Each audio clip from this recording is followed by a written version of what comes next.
सो दोस्तों, जिस सेक्टर की हम लोग यहाँ पे बात करें वो आपके सामने यहाँ पे ओपन हो चुका है, मतलब आप इमेज देख के अंदाजा लगा सकते हो। यस दोस्तों, मेटल स्टील इस सेक्टर की हम लोग यहाँ पे बात कर रहे हैं। अभी मुझे पता है कि बहुत सारे लोगों के पोर्टफोलियो में अगर ये स्टॉक्स नहीं रहेंगे तो वीडियो क्लोज करेंगे, तो मैं उनको जरूर रिक्वेस्ट करूंगा कि सारी चीज़ों को यहाँ पे आप लोगों ने जानना चाहिए, नॉलेज आपके पास जरूर होना चाहिए।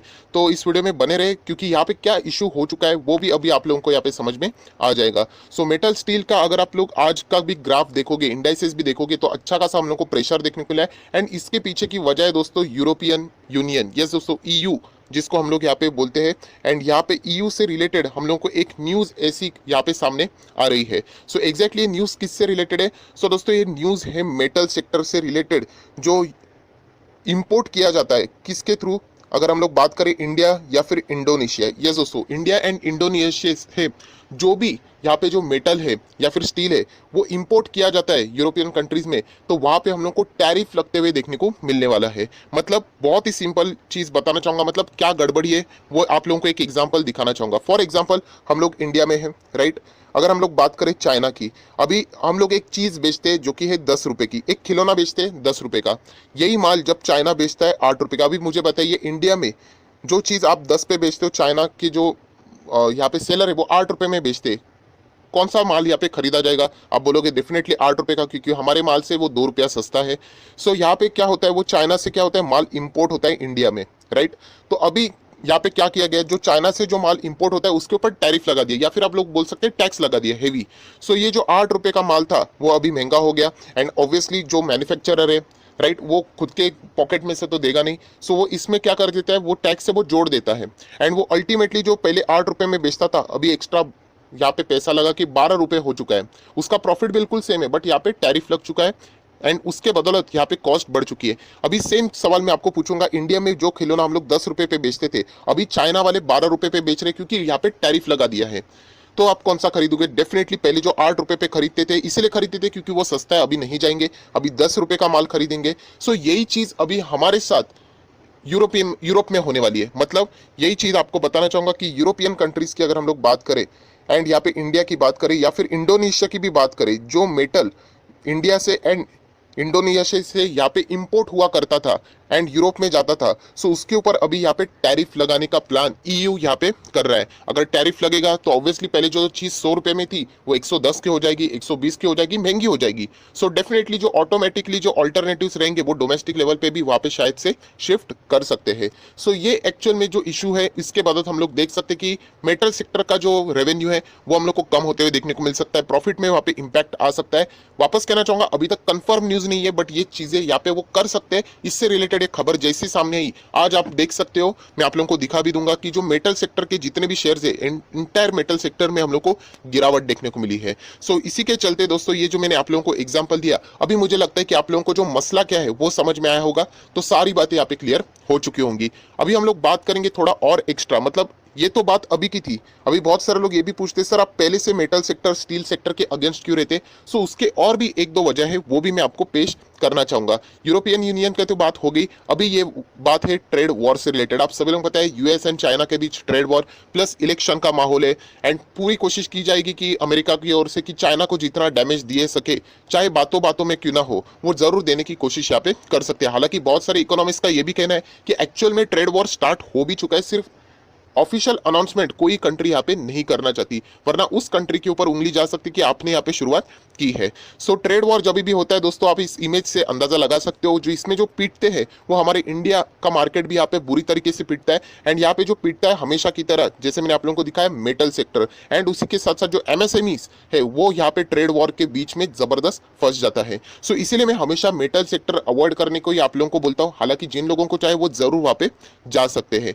उसी के साथ साथ अगर हम लोग और भी कुछ वजह यहाँ पे जोड़ दे तो आप लोगों को बताना चाहूंगा डॉलर। यस दोस्तों, डॉलर टू आईएनआर की भी अगर हम लोग बात करें, जैसे कि मैं बात करता हूँ आईटी, या फिर अब अगर मैं बात करूँ फार्मा की, दोस्तों ये ऐसी दो चीज़ें जिनकी सर्विसेज, मतलब या फिर आप कह सकते हैं ये चीज़ें हम लोग एक्सपोर्ट करते हैं, हमारे इधर अच्छा खासा मैन्युफैक्चरिंग होता है। आईटी की बात करें तो हम लोग अच्छे खासे सर्विसेज देते हैं, आप लोगों ने देखा होगा हम लोग सर्विस आउटसोर्स करते हैं। सो पेमेंट हम लोगों को डॉलर में होता है। सो जब भी डॉलर महंगा होगा, फार्मा हो या फिर आईटी सेक्टर की कंपनियां हो, उनको एक यहाँ पे एडवांटेज मिल जाता है। जो चीज़ पहले 100 रुपए में काम हुआ करती थी, उसी चीज के लिए बाद में शायद से उनको डॉलर बनने के कारण 110 120 मिल जाता है, राइट। बट अगर हम लोग बात करें मेटल सेक्टर की, तो मेटल सेक्टर अगर देखा जाए हम लोग एक्सपोर्ट भी करते हैं बट हमारा इंपोर्ट बहुत ज्यादा है। एंड अगर हम लोग इंपोर्ट ज्यादा करते हैं मेटल सेक्टर में, स्टील सेक्टर में अगर हम लोग बात करें, तो यहाँ पे आप सभी लोगों को पता है आपको पेमेंट डॉलर में करना पड़ेगा। एंड डॉलर कंसिस्टेंटली बढ़ रहा है, एक जमाने में 40 था, बाद 50 हुआ, 60 हुआ, अभी 70 चल रहा है, अभी 73 के आसपास चल रहा है, राइट।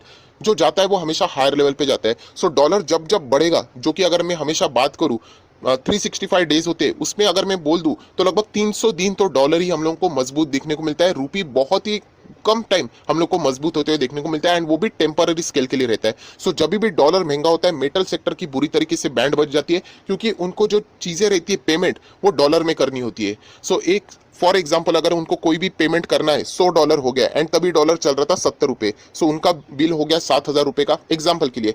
वापस अगर हम लोगों को पता चला कि ये जो $100 है वो 10 दिन के बाद पे करना है, वो पे करने के तभी डॉलर हो चुका था 71 का। सो आप देख सकते पहले 7,000 पे में करना पड़ता था, अभी 7,100 रुपया करना पड़ेगा, मतलब 100 रुपीज एक्स्ट्रा ही ऐसे बढ़ गया। सो ये चीजें हैं जिसके बदौलत मेटल सेक्टर को एक डॉलर का जो एप्रिसिएशन होता है अगेंस्ट द इंडियन रुपी, उसमें हम लोग को जबरदस्त डिसएडवांटेज होते हुए देखने को मिलता है। एंड इसीलिए आईटी सेक्टर एंड फार्मास को इसका एक बहुत ही बड़ा अंडू एडवांटेज भी मिलते हुए हम लोग को यहाँ पे देखने को मिलता है।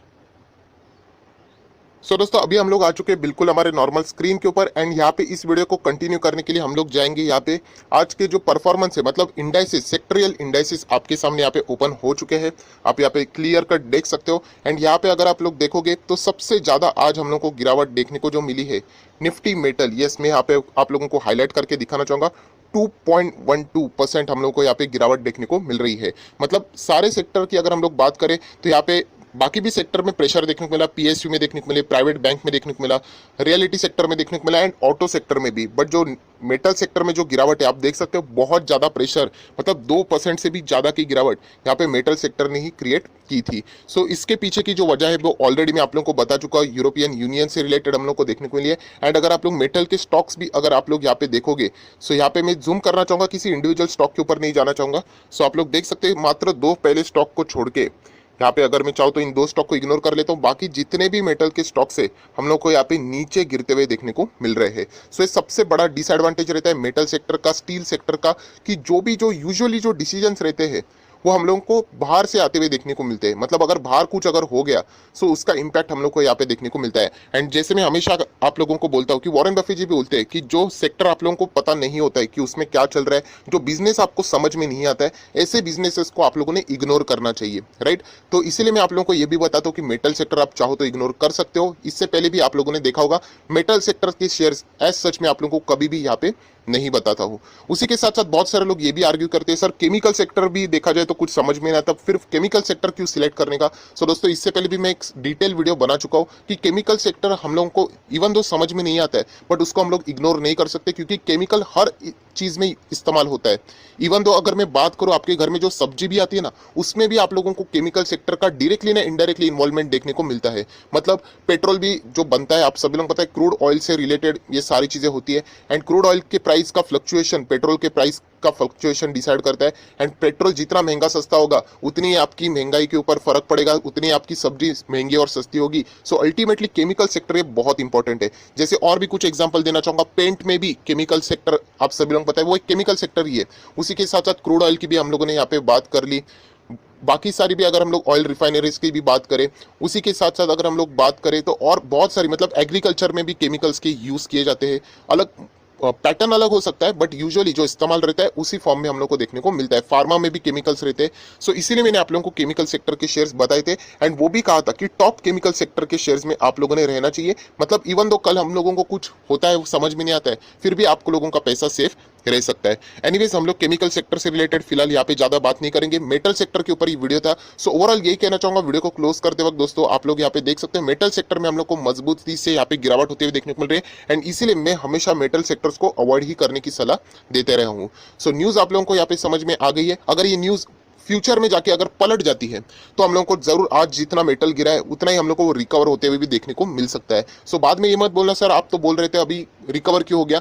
दोस्तों हमेशा याद रखना, न्यूज़ क्या है वो देखना चाहिए। अभी न्यूज़ में था कि ये यहाँ पे टैरिफ लगाने की बात कर रहे हैं, अगर टैरिफ नहीं लगेगा सो डेफिनेटली वापस गिरे हैं वो खड़े हो जाएंगे, राइट। तो ये सारा आप लोगों का जो एक अलर्टनेस है, एक डिसिप्लिन वहाँ पे आप लोगों में जरूर देखना चाहिए।